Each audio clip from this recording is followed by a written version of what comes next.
আসসালামু আলাইকুম ওয়া রাহমাতুল্লাহ। ওয়ালাইকুম আসসালাম ওয়া রাহমাতুল্লাহি ওয়া বারাকাতুহু। আলহামদুলিল্লাহি ওয়াহদা ওয়াসসালাতু ওয়াসসালামু আলা মান লা নাবিয়্যা বা'দা। আম্মা বা'দ। ফাআউযু বিল্লাহি মিনাশ শাইতানির রাজীম। ওয়া হালাল্লাহু আল-বাই'a ওয়া হাররামা আর-রিবা।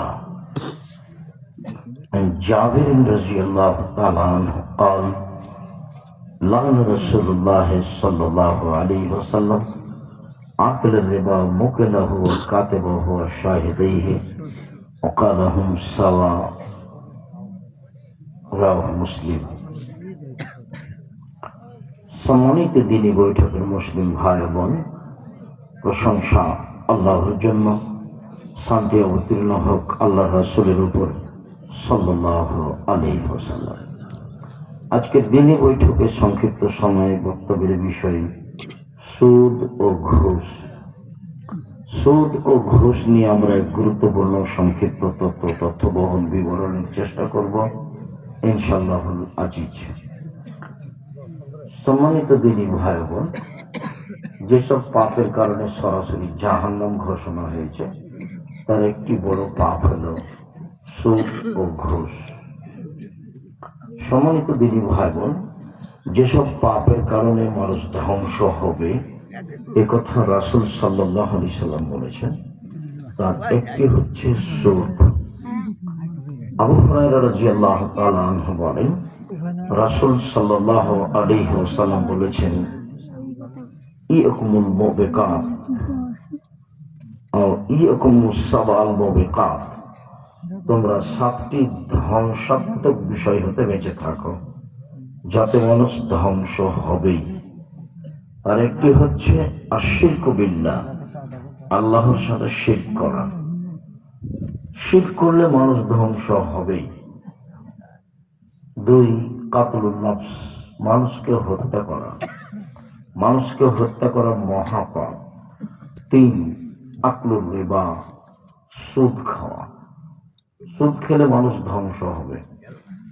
সুদের পরিণতি জাহান্নাম। আবু হুরায়রা রাদিয়াল্লাহু তাআলা আনহু বলেন, রাসূল সাল্লাল্লাহু আলাইহি ওয়াসাল্লাম বলেছেন, আকবারুল কাবায়রা সালাসা, সবচেয়ে বড় পাপ 3টি। তার 1 নম্বর বড় পাপ হচ্ছে আশিরকু বিল্লাহ, আল্লাহর সাথে শিরক করা। 2, উকুকুল ওয়ালিদাইন, পিতামাতার অবাধ্য চলা। 3, শাহাদাতু জুরে, মিথ্যা সাক্ষী দেওয়া। মুআয ইবনে জাবাল রাদিয়াল্লাহু তাআলা আনহু বলেন, রাসূল সাল্লাল্লাহু আলাইহি ওয়াসাল্লাম আমাকে 10টি বিষয়ে আদেশ করেছেন। তাতে তিনি বলেছেন, লা তুশরিক বিল্লাহ ওয়া ইন কুতিলতা হুররিকতা, তোমাকে জ্বালিয়ে দেওয়া হলেও শিরক করো না, তোমাকে হত্যা করা হলেও শিরক করো না।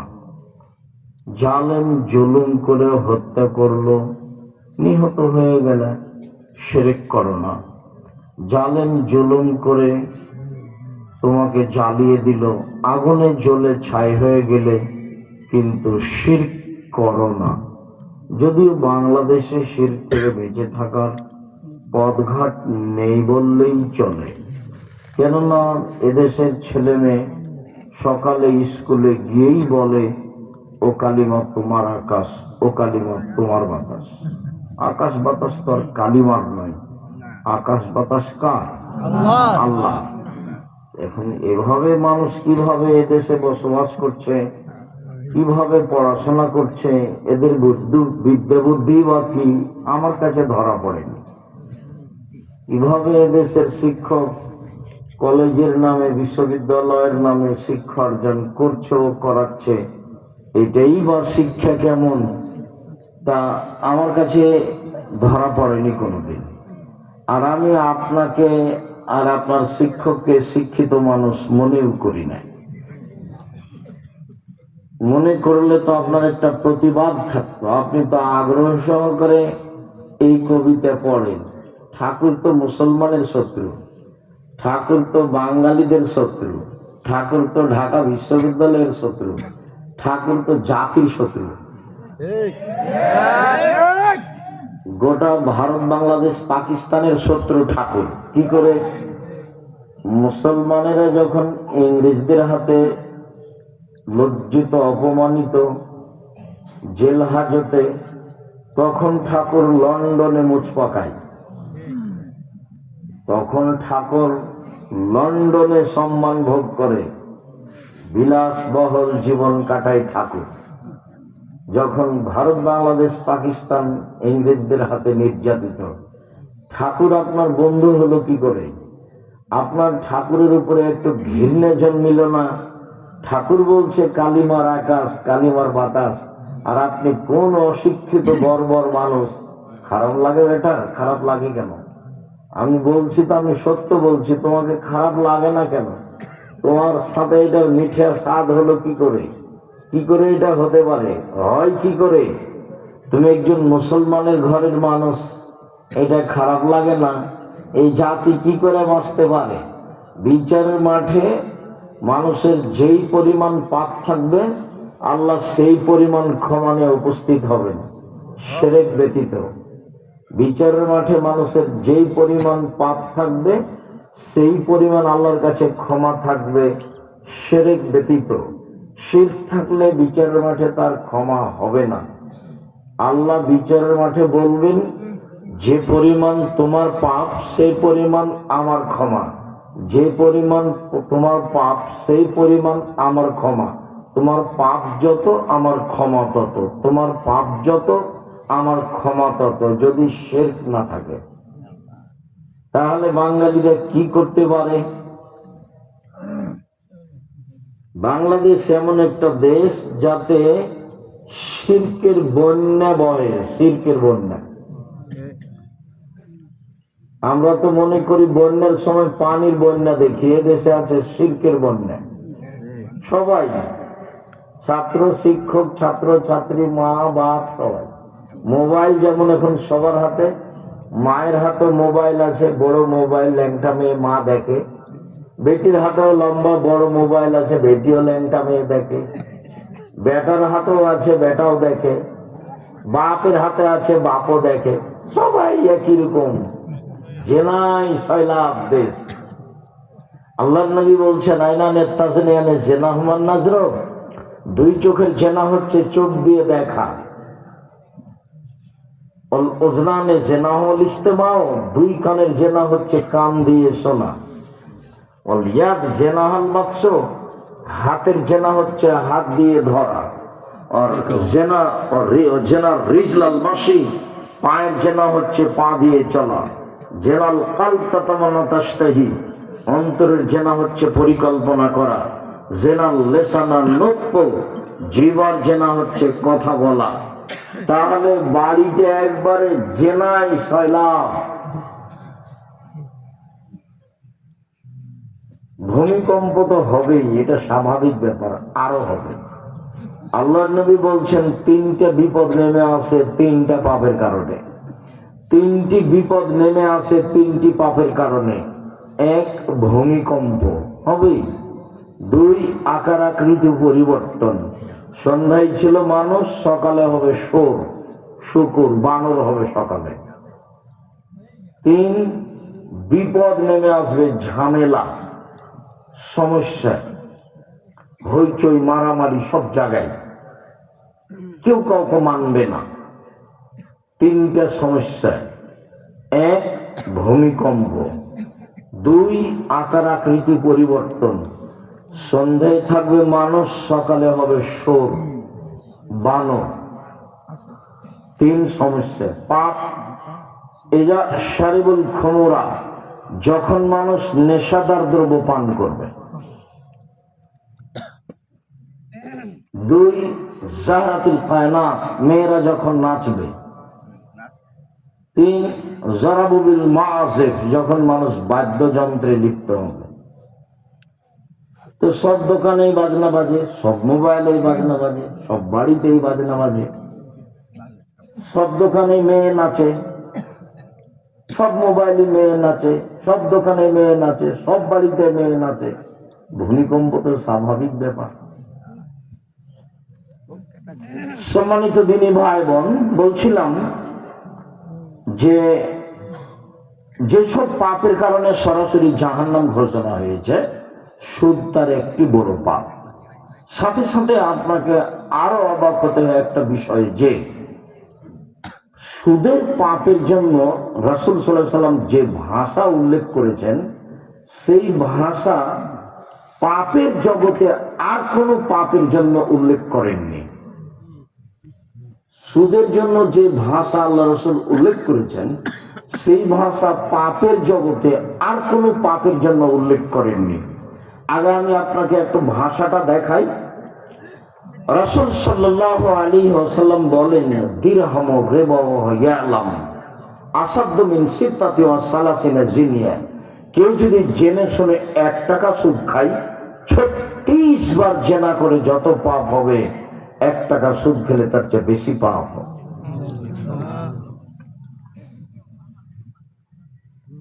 আবু হুরায়রা রাদিয়াল্লাহু তাআলা আনহু বলেন, রাসূল সাল্লাল্লাহু আলাইহি ওয়াসাল্লাম বলেছেন, আর রিবা 70 জুজান।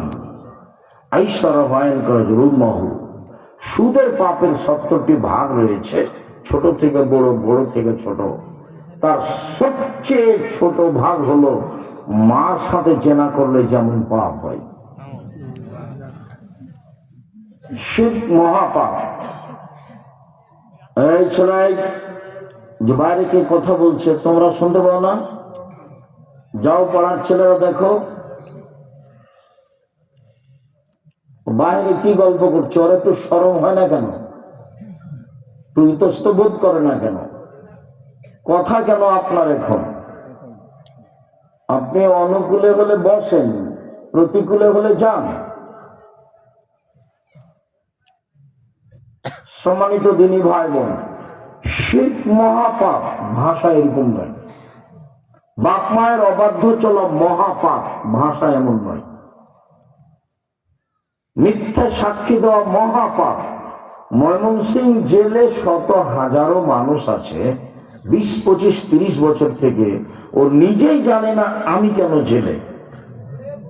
জজ জানে না ঘটনা কি, উকিলও জানে না ঘটনা কি, সাক্ষীও জানে না ঘটনা কি। সাক্ষীকে বলেছে যে 1 লক্ষ টাকা দিব, তুই এভাবে সাক্ষী দিবি। তখন সাক্ষী জজের সামনে গিয়ে বলছে যে আমি 2 চোখে তাকে মারতে দেখেছি। অথচ যার ব্যাপারে বলছে সেদিন ও ময়মনসিংহে ছিল না। তাহলে আসল ঘটনা সাক্ষী জানে না। সাক্ষীকে টাকা দিয়েছে, সাক্ষী দিচ্ছে, মিথ্যা সাক্ষী দিচ্ছে। আল্লাহ রাসূল বলছেন যে পৃথিবীর 3য় মহাপাপ শাহাদাতুজ যুর, মিথ্যা সাক্ষী। পৃথিবীর 3য় মহাপাপ মিথ্যা সাক্ষী। সাক্ষী জানে না ঘটনা কি, উকিল জানে না ঘটনা কি, জজ জানে না ঘটনা কি, যে জেলে আছে সেও জানে না ঘটনা কি, ব্যাপারটা কি। আল্লাহ রাসূল বলছেন, ইয়াতি আলাইকুম জামানুন লা ইয়াদরিল কাতিল ফিমা কাতালা ওয়াল মাকতুল ফিমা কুতিলা। অচিরেই এমন একটা সময় মানুষের উপরে চলে আসবে, হত্যাকারী বুঝবে না কেন আমি মারছি, নিহত ব্যক্তি বুঝবে না কেন আমি মরলাম। যে মারছে সে জানে না কেন মারছে, টাকা দিয়েছে মারছে। ওর জানা বুঝার কি দরকার? বলছিল মুখকে বাইরে 50,000 টাকা দিব, বাইরে এসেছে তো জানে না কেন আমি মারছি। আর যে ব্যক্তি মারা যাচ্ছে ও বলছে একে, আমি তাকে চিনি না, আমাকে কেন মারে? তো রাসূল সাল্লাল্লাহু আলাইহি ওয়াসাল্লাম ওই কথাই বলছেন, মানুষের উপরে একটা সময় চলে আসবে, লা ইয়াদরিল কাতিল ফিমা কাতালা ওয়াল মাকতুল ফিমা কুতিলা। হত্যাকারী বুঝবে না কে কেন মারছে, নিহত ব্যক্তি বুঝবে না কেন সে মরল। মিথ্যা সাক্ষী মহাপাপ, কিন্তু ভাষা এরকম নয়। কি অবাক ভাষা! জেনে শুনে 1 টাকা সুদ খেলে 36 বার জেনা করে যত পাপ হবে, 1 টাকা সুদ খেলে তার চেয়ে বেশি পাপ হবে। আপনাকে তো আমি বুঝাতে পারবো না। 1 শ্রেণীর মানুষ যারা মাদ্রাসায় পড়েছে তারা জানে ইসিম তাবজিল কি জিনিস।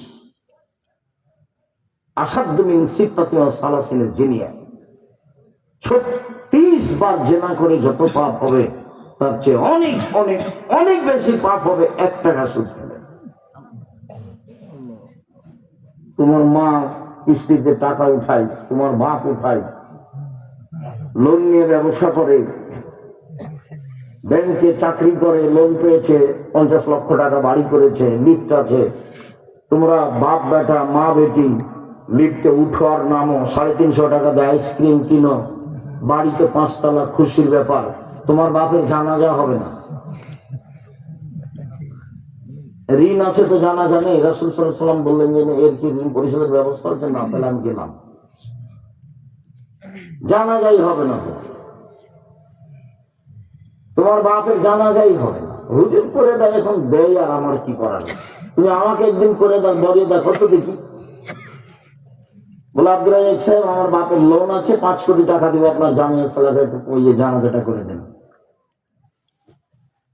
তোমার সাহসী হবে না, সাহস করাই কঠিন আছে।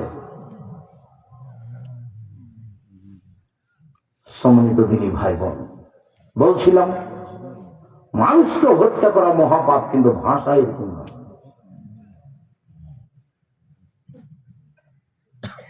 মানুষের ওপরে অপবাদ লাগানো মহাপাপ, কিন্তু ভাষা এরকম নয়। যুদ্ধের মাঠ থেকে পালিয়ে যাওয়া মহাপাপ, কিন্তু ভাষা এরকম নয়। অবাধ ভাষা। সুদের পাপের 17টা ভাগ রয়েছে, ছোট থেকে বড়, বড় থেকে ছোট। তার সবচেয়ে ছোট জিনিস মার সাথে জেনা করলে যেমন পাপ হয়। কি দিয়ে বুঝায় আপনাকে সুদ কি জিনিস? সুদ খেলে মানুষের টাকা কমে যাবে, এই কথা আল্লাহ বলেন। ইয়ামহাকুল্লাহু রিবা ওয়া ইউরবিস সাদাকাত। সুদ মানুষের টাকাকে কমিয়ে দেয়, দান মানুষের টাকাকে বেশি করে দেয়। সুদ মানুষের টাকাকে কমিয়ে দেয়, দান মানুষের টাকাকে বেশি করে দেয়। এটা আল্লাহ বলছেন। আর আল্লাহ রাসূল বলছেন, আব্দুল্লাহ ইবনে মাসউদ রাদিয়াল্লাহু তাআলা আনহু বলেন, রাসূল সাল্লাল্লাহু আলাইহি সাল্লাম বলেছেন, ইন্না রিবা ওয়াইন কাসরা কেন আকিবাতাহু তাসিরু ইলা কলবিন।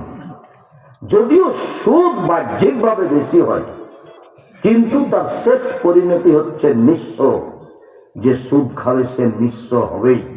দুইটার সমন্বয়ে আমি দিন রাত বলার চেষ্টা করছি, যে সুদ খায় তাকে ভিক্ষা করতে হবে, আজ হোক আর কাল হোক, সে ভিক্ষুক হবেই।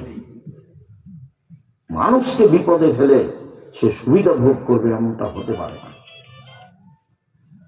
এখানে একটা কথা আপনাকে আমি বলে রাখতে পারি, আমিও কথাটা বুঝতাম না। আব্দুল্লাহ একদিন বক্তব্য দিচ্ছিল, তো বক্তব্যের কথাটা ভেসে উঠে, তুমি যে আমার কথা তো ঠিক, বিষয়টা তো তাই যে টাকার জন্ম হয়েছে বিনিময়ে ব্যবহারের জন্য। বিনিময়, ডলারের জন্ম বিনিময়ে ব্যবহারের জন্য, রিয়ালের জন্ম বিনিময়ে ব্যবহারের জন্য। আল্লাহ তাআলা মুদ্রাকে সৃষ্টি করেছেন বিনিময়ে ব্যবহারের জন্য।